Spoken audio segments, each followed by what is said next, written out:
গেল এক বছরে প্রায় ৪১,০০০ বিনিয়োগকারী হারিয়েছে পুঁজিবাজার। একই সাথে শূন্য শেয়ারধারী বেড়েছে প্রায় ২৫,০০০। পতন হয়েছে সার্বিক সূচকেও। দীর্ঘদিনের এই সংকট রাতারাতি কাটিয়ে ওঠা সম্ভব নয় বলে মনে করেন সংশ্লিষ্টরা। বলছেন সমাধানে প্রয়োজন সমন্বিত কার্যকরী ও যুগোপযোগী সংস্কার। মেজবা হাসানের রিপোর্ট।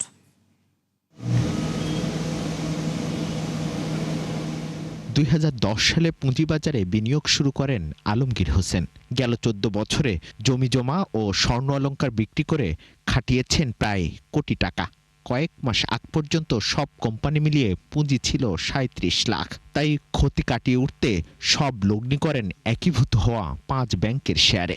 কিন্তু শূন্যের ঘোষণায় মাথায় আকাশ ভেঙে পড়েছে এই বিনিয়োগকারীর। হঠাৎ করে একদিন আমি দেখি যে আমার ব্যাংকের শেয়ারগুলা শূন্য ঘোষণা করছে। তো এই দেখা তো আমি আর মনে হইতেছে যে আমার আর চোখে মুখে আমি কিছু দেখতেছি না। এইগুলা কি?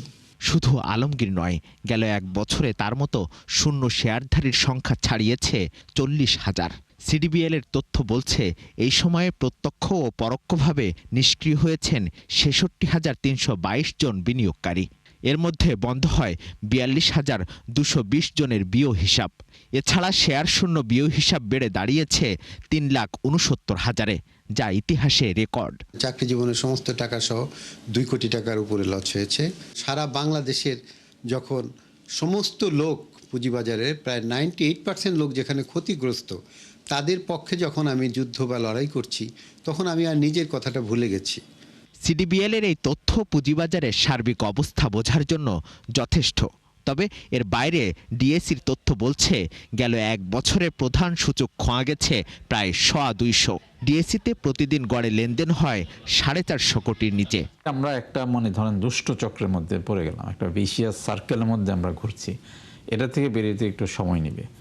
উত্তরণ উপায় হচ্ছে যে আমরা খুব কুইকলি যত বেশি পরিমাণে ভালো কোম্পানি আনতে পারবো বাজারে, ততই বিনিয়োগকারীদের ক্ষতির পরিমাণটা কমে আসবে। বিশ্লেষকদের মতে ৫ ব্যাংকের একীভূতকরণ, ৯টি আর্থিক প্রতিষ্ঠান সহ নতুন কমিশনের অনিয়মের বেড়াজালে আটকে যান বিনিয়োগকারীরা, যাতে আস্থার বদলে বরং অনিশ্চয়তা বাড়ে পুঁজিবাজারে।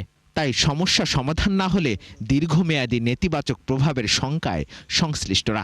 এতগুলো জিনিস, এতগুলো প্রেশার যদি একবার একটা জায়গায় আসে, এই প্রেশার নেওয়ার মতো পরিস্থিতি তো আসলে তৈরি হয়। খারাপ আইপিওর বন্যায় স্টক এক্সচেঞ্জ সয়লাভ, সেখানে ভালো শেয়ার খুঁজে পাওয়াই এখন কঠিন।